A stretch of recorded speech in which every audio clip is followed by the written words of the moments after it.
What's the word? What's the word, man? Welcome back. Welcome back to the channel, man. Reese the sideliner as always. Had to take a much needed break, bro. Just been hella busy, hella busy. I'm not gonna bore y'all with the details. Just, had to get some shit right. And yeah, still not all the way there, but I'd be remiss if I did not come over here and speak about Bam Adebayo's historic night, bro. That was ridiculous. The most unfathomable performance I could have ever witnessed or predicted. Not only did this man surpass the 81 points scored by Kobe Bryant that a lot of people move Wilt's 100 points out the way, his 100-point game, because obviously, a lot of people have been arguing for like no proof of video footage and things like that. When we witnessed Kobe do that back in 2006, he kind of is now number one, no? You know what I'm saying? You know what I mean? Like, if Wilt got pushed out the way because of Kobe's video proof, Bam Adebayo, his 83, surpassing Kobe Bryant, which is even crazy to even think about. I'm not going to lie. I was on the fence about how I felt about this all day long up until I came back and watched the game. And what can I say, bro? He hooped. He hooped. I'm not even going to sugarcoat it, bro. He went out there and he did his damn thing. 31 points in the first quarter. I think he only missed 2 shots going into the second quarter. Obviously, he had to take a break. He sat for about 6 to 7 minutes, and he only scored 12 going into halftime, ended up with 43.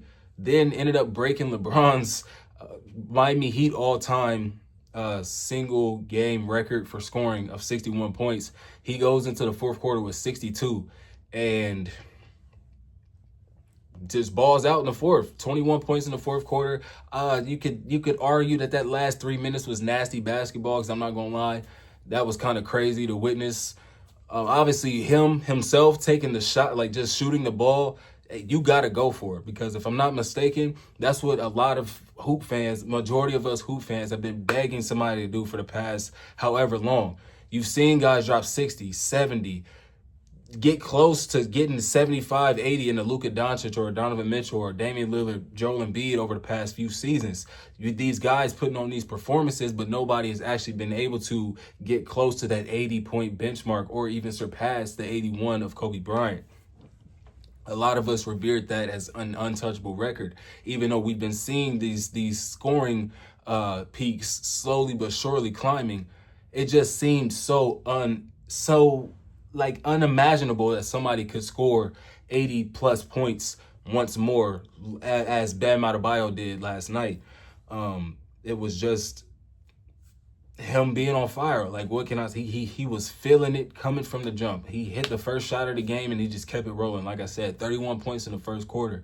We've seen guys have 30, 25, 37-point quarters, like a Klay Thompson most of all time. He only ended up with 60 in that game. Had he carried that over, I mean, granted, the man was at the 11 dribble game. Like, that's a crazy ass 60 piece. I have nothing negative to say about it. But what I'm getting at is the fact that Bam Adebayo, from the first quarter, he carried that shit over all the way up to the end of the game, in the back end of the fourth quarter when he got taken out. You could tell how gassed he was. He was gassed as hell, but he was still out there trying to get that record. Was it the most ethical way? Obviously not. His teammates fouling, his coach, who was that? Tough Juice on the bench calling for the foul so they can get extra possessions. Like, that's not cool. That's not the way we want to see it. Like I said, Luka Doncic dropping 73 or Donovan Mitchell dropping his 73 that I was in person for. I got to witness that one in person. I thought I was pretty cool for that. But then you see 10 more points from this dude, Bam Adebayo. It's just crazy. But I say that to say, you've seen these guys get close to that 80-point threshold in a 73 points in Donovan Mitchell and Luka Doncic, but they just couldn't get there for whatever reason. Maybe just being out of the game too long. Donovan Mitchell's case, like I said, I was there. They went into overtime, so his 70, they needed every bit of that 70. He got fouled at the end of the game. He made the first free throw, and they were down still 2, I believe. And he intentionally missed, got his own rebound, and put the ball back in for them to go into overtime. Like, it was the craziest shit I ever seen. But He still didn't have 70 up to that point in regulation. He got his 70 in overtime. Luka Doncic ended up getting his 70 in regulation versus the Atlanta Hawks a couple years back. So we've seen these performances of guys getting close. Nobody back then was like, oh well, I don't want them to break Kobe's record. Is it just the fact that they're Kobe stans? Like there's quite a large community on Twitter right now that is pissed off at the fact Bam Adebayo broke this record. I'm not gonna lie, this morning, like I was on the fence about it. I didn't know how I felt. I didn't get to watch the game live, but I came back and watched it live after work. Or I came back and watched it back after work, and I thought I'd be upset by the way the fourth quarter turned out, because that's all I was hearing was like the fourth quarter was trash. It was unethical basketball. It was this, it was that. And, I'm feeding into it, being an outsider looking in. Obviously, we want Kobe Bryant's, rest in peace to the late and great Kobe Black Mamba Bryant. We want anything of his to stay cemented. But just because Bam passed him doesn't diminish Kobe Bryant's performance at all, and by any means. It may have looked a lot better because the style of player that he was, the athleticism and the shot creation that he possessed. Bam Adebayo got a lot of his work in the middies or in the paint. He did hit, I want to say, 7 threes in his game. At the end, he was just chucking them up. Like it was kind of nasty to see. But as far as the 43 free throws, like he was legit getting fouled. You heard the Wizards players yell at their teammates, stop foul. He said, oh my God, stop fucking fouling. I don't know who said it to who, but it was a legit foul. They were upset at each other because they kept fouling this man. And it is what it is. He passed Kobe Bryant. It's not the end of the world. Trust me when I say it's not the end of the world. If you actually enjoy basketball, you enjoyed that performance, bro. If you're a fan of hoops, you were a fan of that performance. I was a fan of Bam Adebayo long before that performance. Hearing his backstory of how him and his mom had to live in that trailer and how he worked his way to get to where he is now, being an Olympic gold medalist, two-time NBA finalist, and all the other accolades that he has curated for himself, to now be cemented number 2 all time. And like that's when you talk about NBA records, like single game records, the scoring record is the record. It's 100 points. It's a legit 100 points. That's what some teams used to average 20 years ago. So the fact that one single player scores 100, that's the record. Just how Kobe Bryant, like obviously you have other players like Bill Russell who has 11 championships, but guys were chasing a standard of a Michael Jordan, 6 championships. Kobe Bryant chased that. LeBron chased that. So why is it a problem that somebody is chasing after the standard of a scoring record? It's not like he's saying Bam Adebayo's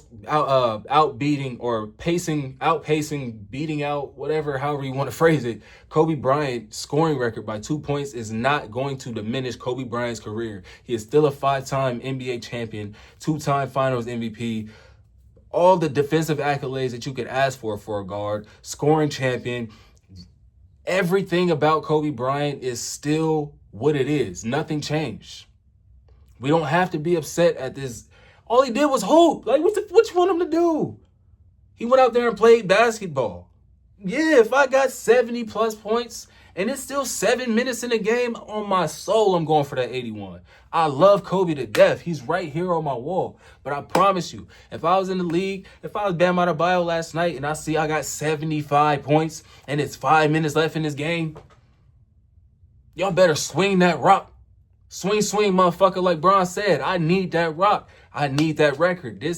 Even if he would have just tied Kobe Bryant and been cool with that, I think people still would be upset for whatever reason. Were there questionable whistles? You could argue that. At the end of the game, you could argue that. Were there questionable fouls by the Wizards? You could argue that. The one thing that I would say is really, truly egregious is the Miami Heat intentionally fouling for extra possessions. That shit is lame. I'm not here to argue it. I'm standing on what I say. That shit is lame. Like I said, we've seen guys get close. Let it be what it is. Let the game play itself out. Don't cheat the game. And I felt like they cheated the game in that regard. Like I said, I have no problem with the fact that he passed Kobe or the fact that he broke LeBron's record. LeBron James is on my wall in here somewhere. He's actually on the poster behind Kobe Bryant. I have a book of LeBron James right here. King James. My favorite player of all time. I have no issue with the fact that Bam Adebayo has surpassed these players in a scoring record. It has nothing to do with them as players. We don't have to get personal, bro. We don't got to get personal. I'm not saying that people was attacking Bam Adebayo personally, but that's kind of what it seems like where it's stemming from. It's like a personal either love for Kobe Bryant or some kind of discrediting system, however you want to phrase it, towards a Bam Adebayo. Was it the sexiest or the flashiest? Obviously not. Kobe's looked better. Luka's looked better. Donovan Mitchell's looked better. Damian Lillard's looked better. But it happened, and it is what it is. And it's not like he wasn't going up against a great defender in Alex Sarr. Alex Sarr was on his head top. Even though he had 31, Alex Sarr was sending his shit at the rim in that first quarter. Alex Sarr came back down at the other end and was busting Bam's ass in that first quarter, in the first half. So it's not like Bam was just chilling. Yeah, it was the Washington Wizards, a team with 16 wins who are actively trying to go for the first overall pick again. So the hell what? Because if memory serves me well, the Toronto Raptors at the time that Kobe Bryant did what he did, they were not a good team either. So I'm not here for the comparison of the teams that they went against. You got to play who's in front of you. Ain't that what everybody say? You got to play who's in front of you. So, I mean, it is what it is, bro. It is what it is. We did have a lot of other crazy performances last night. Like Josh Giddey had a 25, 17, and 11 game. Modest ended up with 42 points. Vic ended up with 39 and 11. Luka had another 30-point triple-double. Cameron Payne had 32 points and 10 assists. Like, it was a lot of shit going on last night, but none of them compared to what Bam Adebayo was able to produce on that floor last night for the Miami Heat, breaking LeBron James' all-time scoring record in just 3 quarters. LeBron took a whole game for him to score 61. Bam did it in just 3 quarters. And then taking it a step further and making sure he cemented himself on that scoring record list, surpassing Kobe Bryant. Y'all want to talk about y'all can't talk about these top, y'all can't mention Kobe's 81 without mentioning my 83. That's just how I see it. That's how I see it. People give Bam a lot of shit. I mean, a lot of shit. Now, I'm one of the people because I feel like he can do this on, obviously not score 80 plus on a nightly basis, but he can come out aggressive and put his leave his mark on the game early and go to work early. So on the back end, he don't have to work so hard. We know how great of a defender he is. We see the midi work. We know how well he can get around the rim, but sometimes it just looks a little unmotivated, uninterested, if you want to phrase it as that. So that's where a lot of the slack, I feel, comes for the Bam Adebayo campaign, so to speak. Nobody really wants him. Nobody really thinks he can be like an MVP caliber player. Just ask you to be all NBA level because we know he can do it on not only on the defensive side, but on offensive end. He can average 24 to 25 points per game in a season. We don't want to see the 17s and 18s. You just grabbing 8 rebounds, 7 rebounds. You can go out there and average a 25 and 12. That's all people are asking. That's what Karl-Anthony Towns was able to do when he went out, stepped up, going out to the Knicks in that first season. I want to say he was, for a long while, he was leading the league in rebounding. And then I want to say he ended up second or third behind Domantas Sabonis. But either way, that's the same kind of mode of player.